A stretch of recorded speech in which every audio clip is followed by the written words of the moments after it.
नमस्कार दोस्तों, स्वागत है आपका द ग्राउंड रिपोर्ट में। मैं हूं समीर आत्मज मिश्र।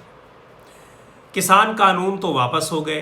किसानों के एक साल तक चले आंदोलन के बाद पिछले साल नवंबर में प्रधानमंत्री ने कानून वापसी की घोषणा की। संसद से भी उसके वापस लेने की प्रक्रिया पूरी हो गई, यानी अब किसान कानून, जो 3 कृषि कानून आए थे, अब उनका कोई अस्तित्व नहीं रहा। लेकिन उस किसान कानून का जिन्न, कह लीजिए कि एक बार फिर से बाहर आ गया है। किसान कानूनों के संबंध में सुप्रीम कोर्ट ने जो एक कमेटी बनाई थी 4 सदस्यों की, जिसमें एक सदस्य तो पहले ही हट गए थे, 3 सदस्यों की जो कमेटी थी, उस कमेटी ने पिछले साल 19 मार्च को ही सुप्रीम कोर्ट में अपनी रिपोर्ट सौंपी थी। लेकिन तब इसकी कोई चर्चा नहीं हुई। अब जाकर के, जबकि कानून वापस भी हो चुका है, उस कमेटी के एक सदस्य अनिल घनवट ने अपनी उस रिपोर्ट का जिक्र करते हुए एक बार फिर कहा है कि जो किसान कानून सरकार ले आई थी वो किसानों के बहुत ही फायदे के लिए थे। उन्होंने ये भी दावा किया है कि देश के 85% किसान और किसान संगठन उन कानूनों का समर्थन करते हैं। उन्होंने बहुत सी बातें की है कि हमने हजारों किसानों से इस मामले में बात की है, चर्चा की है, इत्यादि। लेकिन सवाल ये उठता है कि अब जब चुनाव को ही देखते हुए, जो 5 राज्यों में पिछले दिनों चुनाव हुए, जब कृषि कानूनों को वापस लिया गया था, तो यही बात कही जा रही थी कि इसी वजह से किसान कानून वापस लिए जा रहे हैं, क्योंकि चुनाव में सरकार को नुकसान होने की आशंका है। अब चुनाव भी बीत गए, तो उसके बाद फिर से उन कानूनों का जिक्र करना कहाँ तक सही है। और ये जो सुप्रीम कोर्ट की 3 मेंबर्स की कमेटी थी, इसको लेकर के संयुक्त किसान मोर्चा ने पहले ही आशंकाएं जताई थी, उसने भरोसा नहीं जताया था। उनका कहना था कि जिन लोगों को इस कमेटी में शामिल किया गया है वो सरकार के लोग हैं। अब जबकि उन कानूनों को, यानी जो कमेटी थी वो कह रही है कि उसने जो रिपोर्ट तैयार की थी उसके हिसाब से कानून किसानों के बड़े फायदे में है, तो संयुक्त किसान मोर्चा के किसानों की आशंका एक तरीके से सही साबित हो रही है। पर इसकी टाइमिंग और फिर से उसकी चर्चा क्यों हो रही है, इस पर बात करने के लिए हमारे साथ कुछ मेहमान हैं। वरिष्ठ पत्रकार अनिल चौधरी हैं, वरिष्ठ पत्रकार प्रभाकर मिश्रा हैं, जो कि न्यूज़ 24 चैनल में राजनीतिक संपादक हैं। अनिल चौधरी जी हिंदुस्तान अखबार में राजनीतिक संपादक हैं। इन दोनों लोगों ने किसान कानूनों को बहुत ही करीब से देखा है, पूरे आंदोलन को इन्होंने कवर किया, किसान नेताओं से लगातार बातचीत की। इसके अलावा हमारे साथ किसान नेता अभिमन्यु कुहार हैं। इन लोगों से हम बात करेंगे और ये जानने की कोशिश करेंगे कि आखिर फिर से किसान आंदोलन के खत्म होने के बाद उन किसान कानूनों की चर्चा क्यों हो रही है, जिनको सरकार ने भी वापस ले लिया, पार्लियामेंट ने भी वापस ले लिया, और अब उनका अस्तित्व नहीं रह गया। चर्चा की शुरुआत करेंगे अभिमन्यु कुहार जी से, जो कि किसान नेता है। अभिमन्यु जी, क्या लग रहा है कि ये जब सारा मामला एक तरीके से डाइल्यूट हो चुका है, खत्म हो चुका है, कानून वापस हो चुका है, सुप्रीम कोर्ट में भी 1 साल पहले रिपोर्ट उन्होंने पेश कर दी थी, गोपनीय रिपोर्ट को अब लोगों को बताने का क्या मकसद है, क्या लग रहा है आपको? देखिए, सबसे इम्पोर्टेंट बात यह है कि जो उन्होंने अपनी रिपोर्ट में कहा, उन्होंने ऐसा क्लेम किया कि उन्होंने 3.3 करोड़ यानी 3 करोड़ 30 लाख किसानों से उन्होंने डायलॉग किया है। और उनका दावा है कि जिन 73 ऑर्गेनाइजेशन से बात की उसमें से 61 ने फार्म लॉज को सपोर्ट किया, ऐसा अनिल घनवट ने दावा किया अपनी रिपोर्ट में। लेकिन हमारा सवाल ये है कि लगभग 10 साल तो हमें भी हो गए इन आंदोलन के क्षेत्रों में, ऐसे में कौन से ऑर्गेनाइजेशन है जिनकी 3 करोड़ तक की जिनकी रीच है, वो जरा हमें भी बता दें। ऐसे तो हम भी घर बैठ के ये कह सकते हैं कि हमें 50 करोड़ किसानों ने हमें सपोर्ट कर दिया, तो उनके दावों में कितनी सच्चाई है कितनी नहीं, इसकी पहले तो जांच की जानी चाहिए। आंदोलन का स्टार्ट हुआ था जब, तो बीजेपी के प्रवक्ता कई न्यूज चैनल से बैठ के ये क्लेम करते थे कि उन्होंने ये कानून लाने से पहले 93 लाख फार्मर्स के साथ डायलॉग किया। और जब कई लोगों ने उन पर सवाल उठाए कि भाई वो 93 लाख फार्मर्स कौन है, जरा उनकी लिस्ट तो दे दीजिए, तो वो लिस्ट नहीं दे पाए कभी भी। वो आंदोलन ही हमने जीत लिया, लेकिन वो लिस्ट हमारे सामने कभी भी नहीं आई। तो सबसे पहला हमारा पॉइंट ये है कि वो 3 करोड़ 30 लाख किसान हैं कौन जिनके साथ डायलॉग किया गया, ये उनको पहले क्लियर करना चाहिए। दूसरी बात, उन्होंने अपनी रिपोर्ट में ये भी कहा कि उन्होंने बड़ी संख्या में किसानों के साथ वीडियो कॉन्फ्रेंसिंग से डायलॉग किया। तो ये भी अपने आप में एक सवाल है कि भारत में आज इतने कितने किसान हैं जो वीडियो कॉन्फ्रेंसिंग के माध्यम से जुड़ सकते हैं। अनिल घनवट जी जिन चीजों को सपोर्ट करते हैं वो बेसिकली फ्री ट्रेड और फ्री मार्केट की पॉलिसीज है। ये वही लोग हैं जो 1990 के डिकेड में WTO का समर्थन करते थे। हम तो एक सिंपल सा ही क्वेश्चन कहना चाहते हैं कि भाई 1970s में यूनाइटेड स्टेट्स ऑफ अमेरिका में फ्री ट्रेड फ्री मार्केट की पॉलिसीज आई।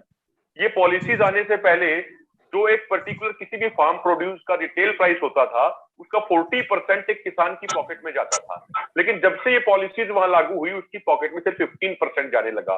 तो आज जो WTO IMF जैसे संस्थानों का प्रेशर है, इंडियन कॉर्पोरेट का प्रेशर है मोदी गवर्नमेंट के ऊपर कि भाई आप इस तरह के सो कॉल्ड रिफॉर्म्स दोबारा लेके आइए, तो हमारा ये मानना है कि सरकार दोबारा कहीं ना कहीं ग्राउंड तैयार कर रही है। लेकिन मुझे ये भी लगता है कि सरकार अब डायरेक्टली उस तरीके से उन सो कॉल्ड रिफॉर्म्स को लाने की कोशिश नहीं करेगी, क्योंकि सरकार मुंह की खा चुकी है। लेकिन सरकार अलग अलग तरीके अपना रही है उन चीजों को दोबारा लाने के लिए। जैसे मैं आपको 2 एग्जांपल देता हूं छोटे छोटे। अभी ये चर्चा चल रही है, कई सारे न्यूज़पेपर्स ने भी इसको कवर किया है, इंडियन गवर्नमेंट के एग्रीकल्चर मिनिस्ट्री और FCI के बीच में चर्चा चल रही है कि क्यों ना धान और गेहूं की मॉइस्चर लिमिट को घटा दिया जाए। बेसिकली एक मॉइस्चर लिमिट होती है, जैसे धान की 17% है, गेहूं की अभी 14% है, कि भाई इससे ज्यादा मॉइस्चर लिमिट होगी तो सरकार प्रोक्यूर नहीं करेगी। तो अब गवर्नमेंट कोशिश ये कर रही है कि गेहूं की लिमिट को घटा के 12% कर दिया जाए, धान की मॉइस्चर लिमिट को घटा के 16% कर दिया जाए। तो अल्टीमेटली सरकार का एजेंडा वही है कि किसानों से फसल की खरीद नहीं करनी है, सरकार उसी दिशा में आगे बढ़ रही है। अभी 4-5 दिन पहले जैसे हरियाणा में गवर्नमेंट ने एक आदेश निकाल दिया।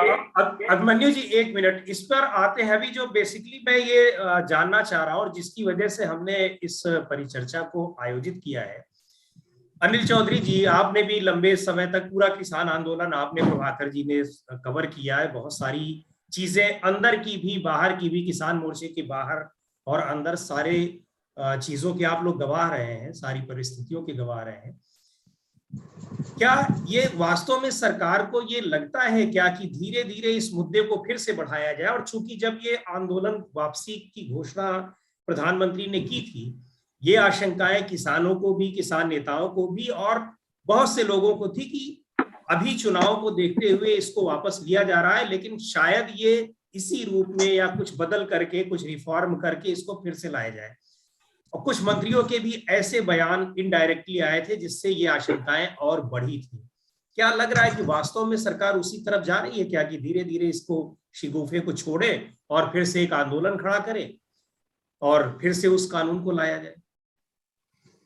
नहीं, देखिए, इस आंदोलन के दौरान सबसे बड़ी बात तो ये थी कि जब ये सुप्रीम कोर्ट ने एक समिति बनाई थी, उस समिति पे ही जो सवाल खड़े हुए थे।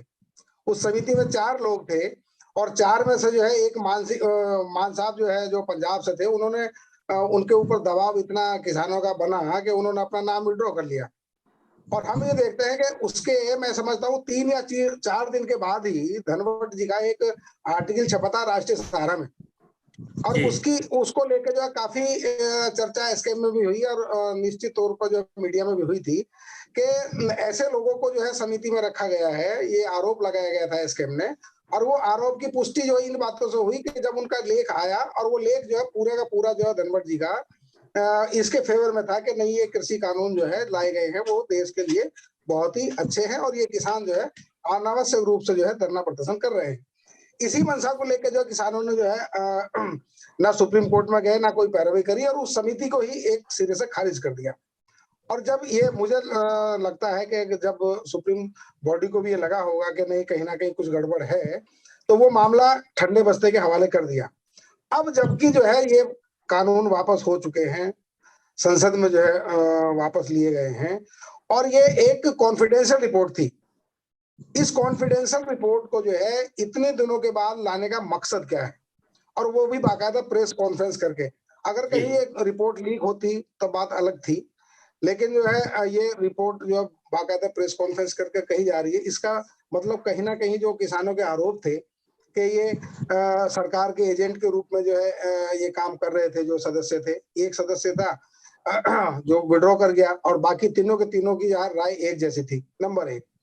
तो ये निश्चित तौर पर जो किसानों की जो है जो आशंका है वो निर्मूल नहीं है कि ये सरकार फिर एक बार ये देखना चाहती है कि देखते हैं कि इससे जो है किसानों में कितना गुस्सा है नहीं है, या किसान जो है, जो यूपी का इलेक्शन हुआ या उत्तराखंड का इलेक्शन हुआ और बहुत सही तरीके से जो है भाजपा की सरकार बनी, तो उन्हें लगा कि हाँ हमारा जो है फर्स्ट हैंड है और हम कर सकते हैं। उनके मंत्रियों के, बड़े बड़े नेताओं के इसी संदर्भ में बयान आए।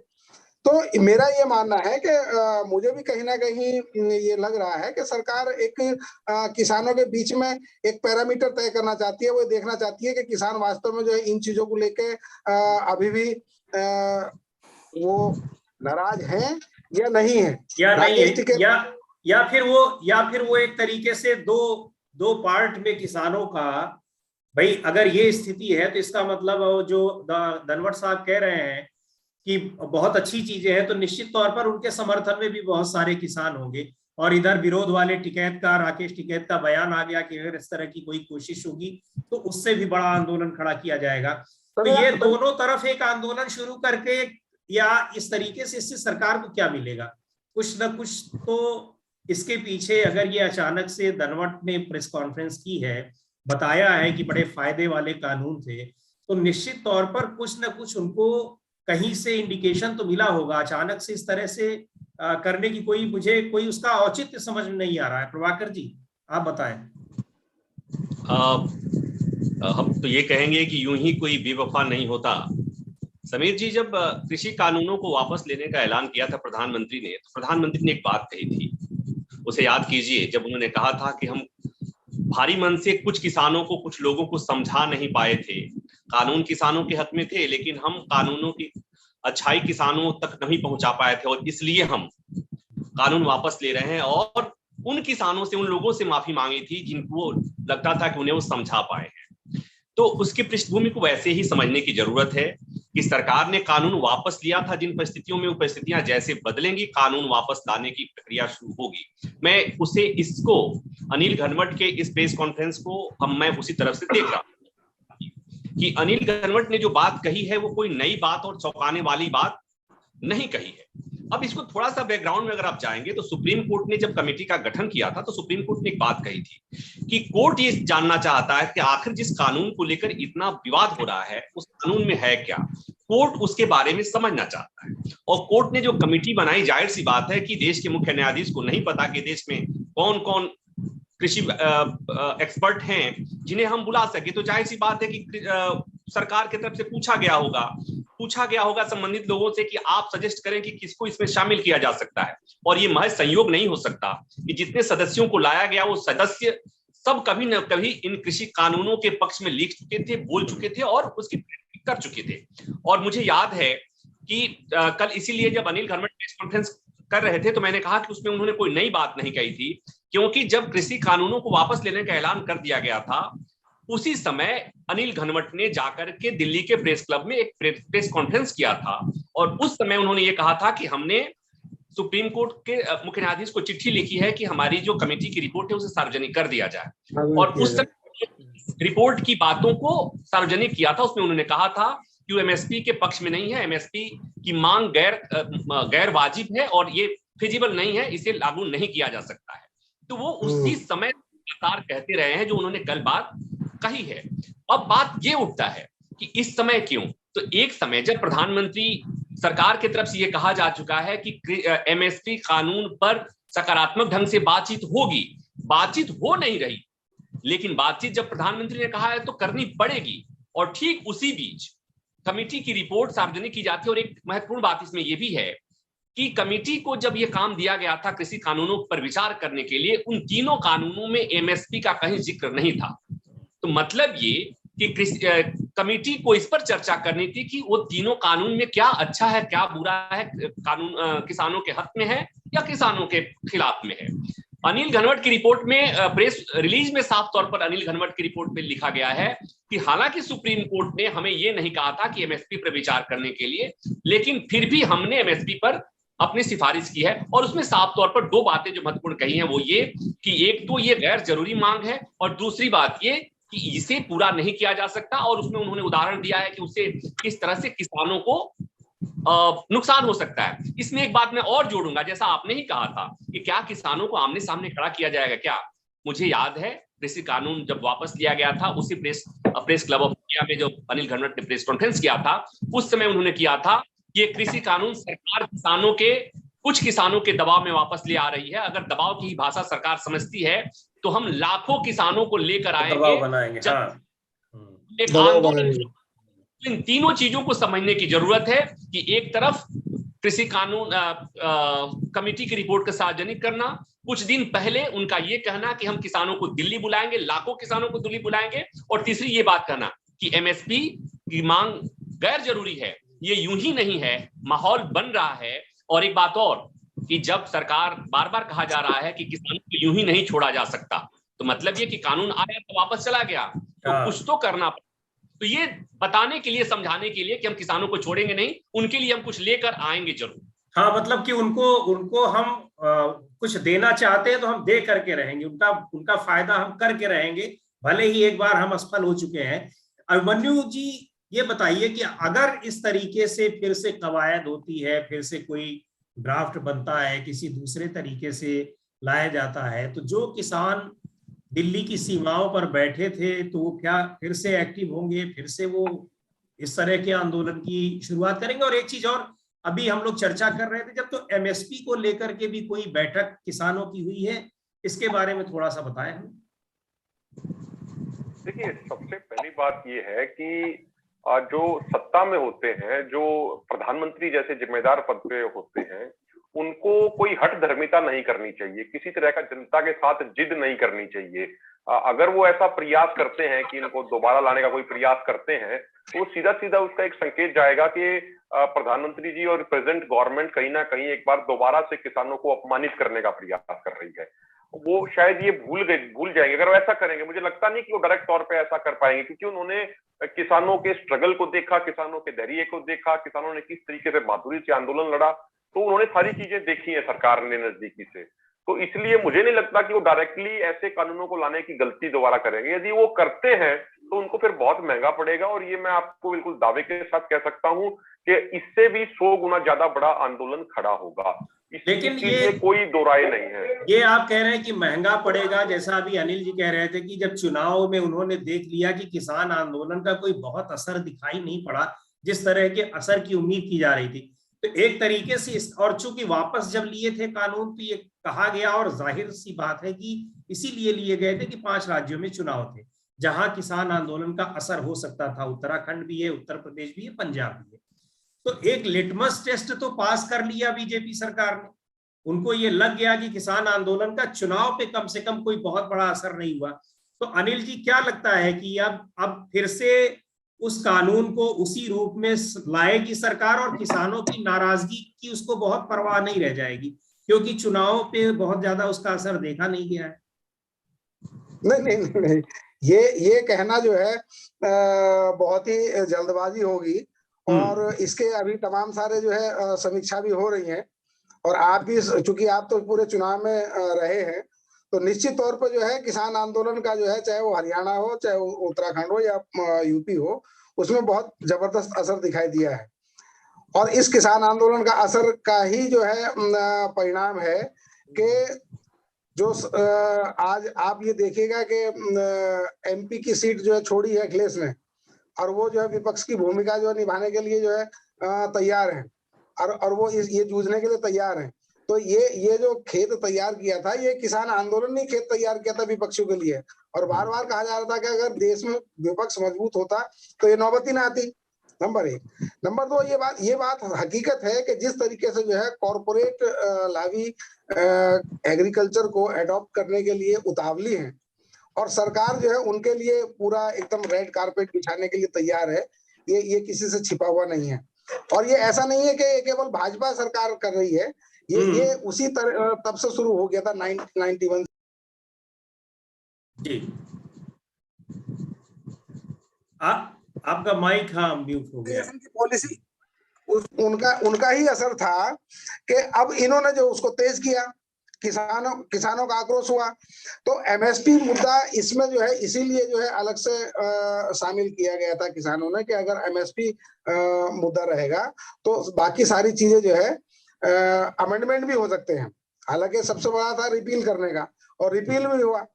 और सरकार ने कहा भी, लेकिन सरकार ने जो कमिटमेंट किया है निश्चित तौर पे जो है इस आंदोलन का असर जो है ये केवल इन 3-4 राज्यों में नहीं है, ये पूरे देश में हुआ है।